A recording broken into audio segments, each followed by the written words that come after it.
Radio हमारी ज़िंदगी का बहुत ही महत्वपूर्ण हिस्सा हुआ करता था। सुबह ऐसे ट्रांजिस्टर के गाने से नींद खुलती थी और शाम को सब लोग चाय लेकर रेडियो के पास बैठते थे, हम लोग खबरें सुनते थे, गाने सुनते थे, श्रुति नाटक आता था वो सुनते थे। अच्छा। और मुझे लगता था कि है क्या चीज़, इस पिटारे में कौन से लोग रहते हैं जो कि हर दिन हमसे ऐसे बातें करते हैं।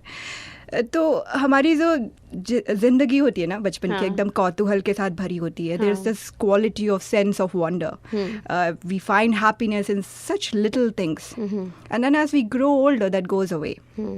और फिर सब कुछ बेजान हो जाता है, फीकी फीकी हो जाती है ज़िंदगी। तो you know, if we make this one simple change in our life, just one simple change, if we bring back this sense of wonder, then I promise you actually एकदम monochrome black and white से ना full on Eastman color हो जाएगी life. So उसके ऊपर है ये simple सा poem, it's called Radio Song.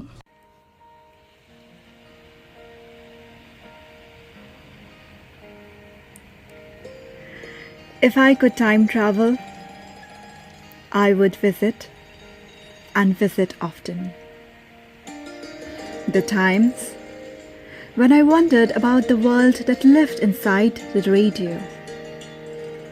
When I spent several minutes every day staring at the holes of the speaker to see if I can somehow decipher how the buffalo, the dholak, men, women, and singers made their way inside. How tiny they must be. I believed in Thumbelina and felt like Gulliver often. Except I wasn't tied in chains and thought of ways to fly to the sun. Colored chalks made the best gift in the world, and I could paint the entire home pink, blue, red, and several colors. Magnifying glass could do magic.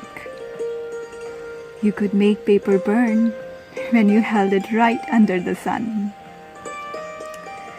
When the construction truck dropped bricks and sand in front of our homes, heartbeats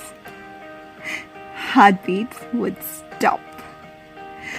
For the next few weeks, we would roll and build sand castles, balance precariously on the bricks, and often make red brick powder with which we could color each other.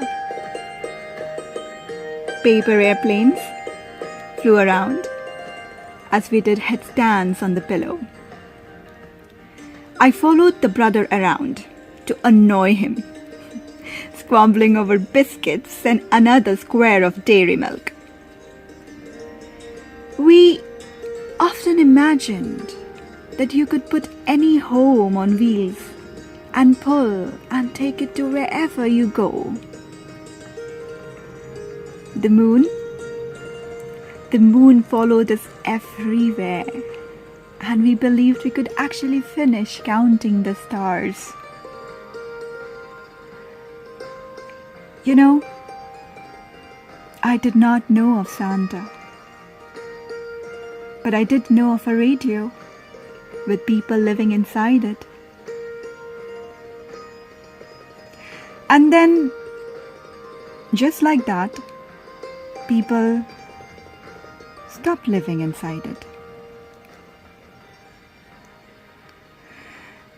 Every single time cynicism hits me and the world seems impossible, I want to travel.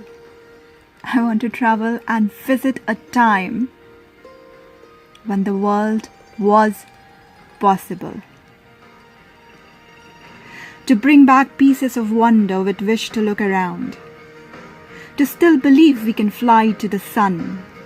To the center of the universe even. To the center of the universe even. With faces painted with red brick powder. Radio Song.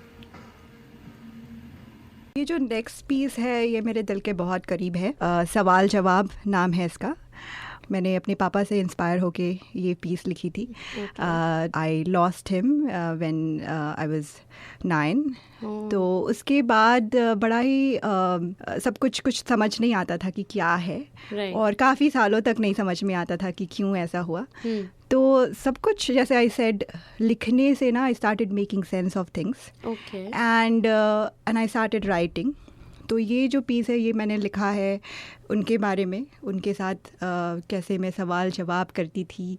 और अब भी लगता है कि it doesn't matter कि कोई अगर if they pass on, it doesn't matter because they are still with you in spirit. उनसे आप कभी भी बातें करना चाहो तो आप उनसे बात कर सकते हैं. तो बस उसी के ऊपर है. How beautiful is that. सवाल जवाब बाय अंजना सुरेन. अक्सर हम चंपक पकड़कर बाहर देखते. कुछ दिन हुए किसी तरह से अक्षरों को जोड़ना सीखा था हमने. किसी तरह से फिर शब्द बनाकर पढ़ना सीखा था हमने. पर कहानी किसी तरह समझ आ भी जाए तो भी अधूरी लगती. इतने अनगिनत सवाल जो होते थे हमारे पास, और जवाब कौन देता? फिर आप आते, हमें उठा लेते, हवा में फेंकते और फिर हम शुरू हो जाते सवालों का पिटारा लिए. साबुन लाल क्यों है? वो गल क्यों जाता है पानी में? साबुन को गल जाना होता है ताकि हमारी मैल धुल जाए. आप हर एक सवाल का जवाब देते. फिर हम दोनों मिलकर कुछ तारे गिनते. वही 100, 101, 200. एक बार पर्दों के पीछे से आपको बातें करते हुए सुना था हमने. सोफे पर बैठो, जमीन पर नहीं, आप कह रहे थे सैगर अंकल से. ये घर है हमारा और मेहमान हो तुम हमारे. साहब हम सिर्फ ऑफिस में हैं. उनके जाने के बाद ना आपसे पूछा था हमने. आपने उनके बाल बच्चों के बारे में क्यों पूछा? बच्चे तो ठीक हैं, वो नहीं आए थे, मगर बाल वो तो दिख रहे थे ना सर पर. आप मुस्कुराए. कहा, हाँ, जब सब कुछ दिखता है तब शायद वो ठीक होता है, पर नहीं भी हो सकता है. इसीलिए हमें पूछना चाहिए, जानना चाहिए, हमेशा. आपके प्लेट से खाना खाने के लिए शाम के 3 बजे नींद से उठकर फिर से तैयार हो जाते थे हम. हमें हमेशा लगता था कि आपके प्लेट का खाना बहुत स्वादिष्ट होता है. जो हमने दोपहर में खाया उससे कहीं ज्यादा. माँ कहती, वही खाना तो है. असल में तो बड़े चाव से खाते थे आप, और आपके साथ हमने भी चाव से खाना सीख लिया. माँ से नजरें चुराकर आपकी प्याली से एक तश्तरी चाय पीने की हर दिन कोशिश करते थे हम.